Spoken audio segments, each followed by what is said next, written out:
গর্তের সারিতে ভরা পাথারকান্দি বাইপাস।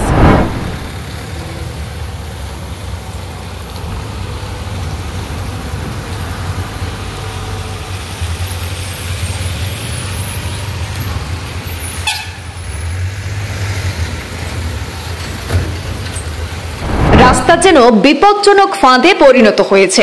রাস্তার গর্তে জমা বৃষ্টির জল, পথ হয়ে উঠেছে ঝুঁকিপূর্ণ। কঠিন চ্যালেঞ্জের মুখে যাতায়াতকারীরা প্রতিদিন ঝুঁকি নিয়ে চলাচল করছেন পথচারী এবং যানবাহনের চালকরা। দীর্ঘদিন থেকে পাথারকান্দি বাইপাস সড়কের অবস্থা বেহাল, কিন্তু দেখা নেই সংস্কারের।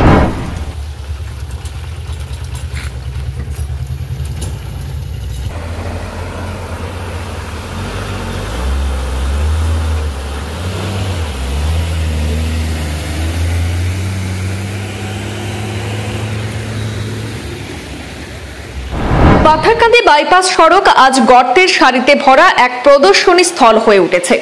কোনাগ্রাম এলাকা থেকে শুরু করে কানাইবাজার বাইপাসের প্রবেশমুখ পর্যন্ত সড়কের বিভিন্ন স্থানে বড় বড় আকারের গর্তের সারি চোখে পড়ছে।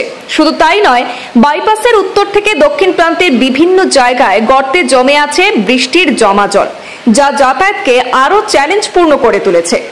স্থানীয় বাসিন্দা এবং যাতায়াতকারীদের অভিযোগ, দীর্ঘদিন ধরে রাস্তাটি সংস্কারের দাবি জানানো হলেও এখনো কার্যকর কোনো পদক্ষেপ নেওয়া হয়নি।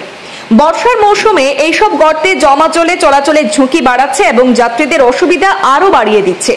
দ্রুত মেরামতির ব্যবস্থা গ্রহণ করা না হলে ভবিষ্যতে আরো অসুবিধার মুখে পড়তে হতে পারে বলে অভিমত যাত্রীদের।